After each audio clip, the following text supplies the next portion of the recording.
राज्याला हादरवणारी बातमी। सातारा जिल्ह्यामधल्या फलटणमध्ये उपजिल्हा रुग्णालयात महिला डॉक्टरने आत्महत्या केली होती आणि आता याच प्रकरणी मुख्यमंत्री देवेंद्र फडणवीस यांचा मोठा आदेश आलेला आहे। ज्या अधिकाऱ्यांवर या महिलेने आरोप केले तिच्या सुसाईड नोटमध्ये ज्या पोलिसांचं नाव होतं त्या दोघांनाही निलंबित करा असे आदेश मुख्यमंत्र्यांनी दिलेत। फलटणमध्ये उपजिल्हा रुग्णालयामधल्या महिला डॉक्टरने आत्महत्या केली होती आणि त्यामध्ये 2 पोलिसांची नावे होती। त्या दोन्ही पोलिसांचं निलंबन करा असा तातडीचा आदेश मुख्यमंत्री देवेंद्र फडणवीस यांनी दिलेला आहे। मुख्यमंत्री आणि राज्याचे गृहमंत्री देवेंद्र फडणवीस यांनी या संदर्भातला अतिशय मोठा आदेश काढलेला आहे। फलटण प्रकरणामधल्या दोन्ही पोलिसांना निलंबित करण्याचे आदेश मुख्यमंत्र्यांनी दिले। या संदर्भात अधिक अपडेट देण्यासाठी आपले प्रतिनिधी अभिषेक मुठाळ आपल्या सोबत आहेत। अभिषेक, या प्रकरणी खूप संताप व्यक्त होत होता आणि त्यानंतर मुख्यमंत्र्यांचे महत्त्वाचे आदेश आलेत। नक्कीच फलटणमधील महिला डॉक्टरनी आत्महत्या केलेली आणि याच प्रकरणी कुठेतरी जीवन संपवल्यानंतर पोलिसांवर गंभीर आरोप जे आहेत ते आपल्याला होताना पाहायला मिळालेले होते।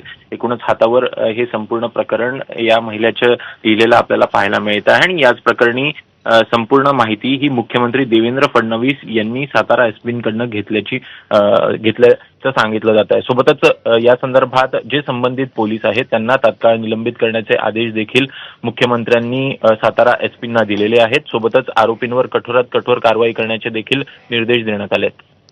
नक्कीच या सगळ्या प्रकरणी राज्यभर संताप व्यक्त होत होता। आपण काही वेळापूर्वी गृहराज्यमंत्र्यांशी पण बातचीत केलेली आहे। त्यांनी सांगितलेलं आहे की आम्ही लवकरच कारवाई करू आणि त्यानंतर आता थेट मुख्यमंत्री देवेंद्र फडणवीसांचे आदेश आलेत। हे आदेश देतानाच मुख्यमंत्र्यांनी आणखी नेमकं काय म्हटलेलं आहे, या सगळ्या प्रकरणी आणखी काही मोठी नावं समोर येऊ शकतात का आणि एसपींनी या संदर्भात म्हणजे जी काही कारवाई केलेली आहे किंवा एसपींना जे काही आदेश दिलेले आहेत त्यामध्ये काय म्हटलंय मुख्यमंत्र्यांनी नेमकं? एकूणच महिला सुरक्षा हे प्रकरण अनेकदा आपल्याला गांभीर्यानं हे सरकारकडनं घेतल्याचं पाहायला मिळतं आणि त्याच दृष्टीनं या प्रकरणाला देखील पाहिलं पाहिजे। एकूणच मागील अनेक दिवसांमध्ये अशा प्रकारच्या घटना घडत असतानाच सरकारकडनं कुठेतरी लापरवाही होते का असे प्रश्न निर्माण होताना पाहायला मिळत होते। मात्र सरकारकडनं अशा प्रकारच्या घटना घडल्यानंतर तातडीची पावलं जी आहेत ती उचलल्याचं देखील आपल्याला पाहायला मिळत आहे। एकूणच या प्रकरणी थेटपणे पोलिसांचा हस्तक्षेप किंवा पोलिसांचा संबंध असल्याचं थेटपणे लक्षात येत असतानाच एकूणच या संदर्भात गृह विभागाकडनं हालचाली आपल्याला होताना दिसत आहेत आणि त्याचमुळे मुख्यमंत्री देवेंद्र फडणवीस यांनी सातारा एसपी यांच्याशी या संदर्भात बातचीत केल्याची माहिती आपल्याला मिळते आहे आणि एकूणच यामध्ये जे संबंधित पोलीस आहेत अधिकारी आहेत संबंधित त्यांना तात्काळ निलंबित करण्याचे देखील आदेश हे देण्यात आलेले आहेत। एकूणच जे आरोपी आहेत या प्रकरणी त्यांच्यावर कठोरात कठोर कारवाई होणारच आहे आणि याच संदर्भातले आदेश देखील मुख्यमंत्र्यांकडनं सातारा एसपी यांना देण्यात आलेत। अभिषेक, पण या सगळ्या प्रकरणी आता गुन्हा दाखल करण्यासंदर्भात काही पावलं उचलण्यात आलेली आहेत का? कारण फक्त निलंबन झाले मात्र त्यांना गुन्हा दाखल करून अटक करणं तितकंच गरजेचं आहे। या संदर्भात काही माहिती आहे का? अद्याप या संदर्भात माहिती जरी मिळाली नसली तरी या संदर्भातली सुसाईड नोट ही आपल्याला पाहायला मिळते आणि त्यामुळे एकूणच या संदर्भात सुमोटो पोलिसांकडनंच ही कारवाई जी आहे ती आपल्याला आता पुढे होताना पाहायला मिळणार आहे। एकूण महिला डॉक्टरने ही एकूणच आपल्या हातावर पेनाने ही सुसाईड नोट आपल्याला लिहिल्याचं पाहायला मिळतं आणि त्यामुळे यामध्ये पोलीस निरीक्षकांची देखील आपल्याला नावं ही नमूद असल्याचं पाहायला मिळतं आणि त्यामुळे या प्रकरणामध्ये ज्यांची नावं आहेत त्याच्या संदर्भात थेटपणे मुख्यमंत्री देवेंद्र फडणवीस यांच्याकडनं आदेश सांगण्यात आलेले आहेत। सातारा एसपी यांना हे संदर्भातले निर्देश देण्यात आलेले आहेत। त्यामुळे या पोलिसांचे तात्काळ निलंबन जे आहेत ते आपल्याला होताना पाहायला मिळेल। सोबतच एकूणच जी रीतसर कारवाई असेल विभागामार्फत जी कारवाई केली जाते त्या संदर्भात देखील कारवाईला या अधिकाऱ्यांना सामोरं जावं लागेल। अभिषेक, तू आपल्यासोबत राहाच, मात्र नेमक्या या प्रकरणासंदर्भात आणखी काय महत्त्वाचे अपडेट आपल्याकडे आपण ग्राफिक्सच्या माध्यमातून जाणून घेऊयात। महिला डॉक्टरची आत्महत्या झाली आहे, हे प्रकरण नेमकं काय हे आपण जाणून घेऊयात। फलटण उपजिल्हा रुग्णालयामधल्या महिला डॉक्टरनं आत्महत्या केली आहे।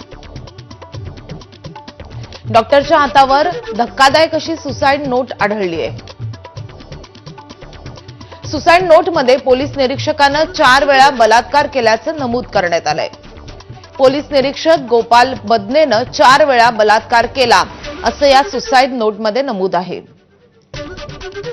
सोबतच पोलीस कर्मचारी प्रशांत वनकरनं मानसिक त्रास दिल्याचंही या नोटमध्ये लिहिण्यात आलंय.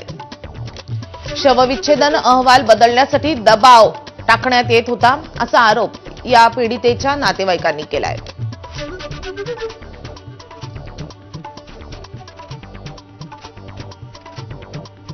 तर या संतापजनक घटनेनंतर अखेर या दोन्ही पोलिसांना तत्काळ निलंबित करा असे आदेश मुख्यमंत्र्यांनी दिलेले आहेत. मुख्यमंत्री देवेंद्र फडणवीसांनी या संदर्भात तातडीची कारवाई केली आहे.